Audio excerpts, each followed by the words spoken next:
দর্শক, একের পর এক দুঃসংবাদ। একটা পরিস্থিতি সামাল দিতে না দিতেই আর একটা পরিস্থিতি শুরু হয়। সাম্প্রতিক সময় দেখেন তিনটা ঘটনা। একটা হলো গার্মেন্টস সেক্টর, সেখানে অশান্তির আগুন একেবারে পুরোপুরি নিভে গেছে সেটা বলা যাবে না, তারপরও সেটা সামাল দেয়া গেছে। তারপর পরই একেবারে কেন্দ্রস্থলে, রাজধানীর কেন্দ্রস্থলে যে ঘটনা ঘটলো ঢাকা বিশ্ববিদ্যালয় এবং জাহাঙ্গীরনগর বিশ্ববিদ্যালয় সাভারে, কিন্তু এটা সাংঘাতিক রকম আলোচিত ছিল। কেননা যেই ছাত্ররা রক্ত দিয়ে বাংলাদেশকে স্বাধীন করলো, স্বৈরাচার মুক্ত করলো, তাদের হাতেই দুজন মারা গেল নির্মমভাবে গণপিটুনিতে। এই পরিস্থিতি নিয়ে যখন হিমশিম খাচ্ছে, ঠিক ওই সময় একেবারে অশান্তির আগুন দাও দাও করে জ্বলছে পার্বত্য এলাকায়।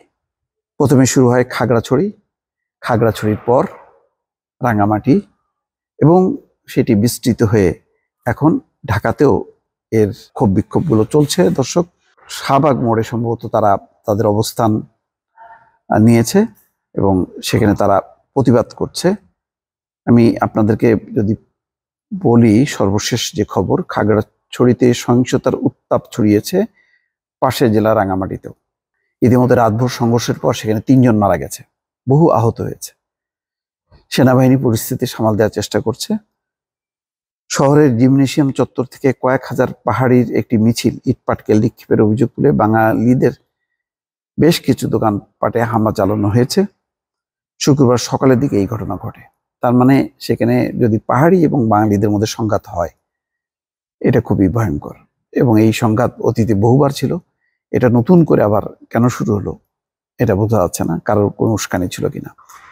কিন্তু নতুন সরকারের জন্য এটা সাংঘাতিক রকম বিপত্তিকর এবং এটি সামলানো বেশ কষ্টকর। কেননা যেখানে আইন শৃঙ্খলা বাহিনী এখনো পুরোপুরি প্রস্তুত না, শুধুমাত্র সেনাবাহিনীর উপর নির্ভর করে কতটুকু কি করা যাবে এটা বলা মুশকিল। শহরের হ্যাপির মোড়কে কেন্দ্র করে দুই দিকে অবস্থান নেন পাহাড়ি এবং বাঙালিরা। এই সংঘাতে অন্তত 50 জন আহত হয়েছেন। তাদের মধ্যে 6 থেকে 7 জনের অবস্থা আশঙ্কাজনক বলে রাঙামাটি জেনারেল হাসপাতালের চিকিৎসক সাদিয়া আক্তার বলছেন।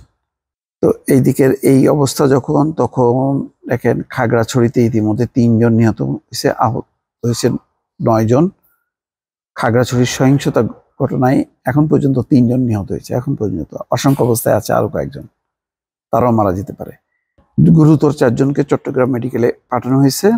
বৃহস্পতিবার জেলা শহর নারায়ণখাইয়া স্বনির্ভর এলাকায় ব্যাপক গুলির শব্দ শোনা যায়।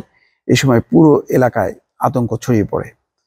পরে 12 জনকে খাগড়াছড়ি সদর হাসপাতালে নিয়ে আসা হয়। সেখানে 3 জনকে মৃত্যু ঘোষণা করা হয় চট্টগ্রাম হাসপাতাল কর্তৃপক্ষ। তবে কাদের মধ্যে এই গোলাগুলি ঘটছে সেটা এখনো পরিষ্কার না। আর এই ঘটনায় দীঘিনালায়, খাগড়াছড়ি দীঘিনালায় এই ঘটনার বিচার দাবি করছে নৃগোষ্ঠীর সদস্যরা। তার মানে উপজাতীয়রা শাহবাগ মোড়ে অবরোধ করছে এবং তারা এটা বিচার দাবি করছে। শুক্রবার বেলা 12টার পর এই অবরোধ শুরু হয়। এতে শাহবাগ এলাকায় যান চলাচল বন্ধ রয়েছে। তো বলেন এখন কত দিকে সরকার সামাল দেবে? পুরো খাগড়াছড়ির থেকে শুরু হওয়া যে গোলমাল, রাঙামাটি, তারপরে তো এখনো বান্দরবন আছে, পুরো পাহাড়ি এলাকায় যদি অশান্ত হয়ে ওঠে আর পাহাড়ি বাঙালিদের মধ্যে যদি স্টেট এই ডিভিশনটা হয়, তাহলে তো এই সংঘাতের ব্যাপ্তিটা ব্যাপক হবে। এবং এই সময় কে আপোষ করবে, মীমাংসা করবে, কে সমাধান করবে বলা খুব মুশকিল।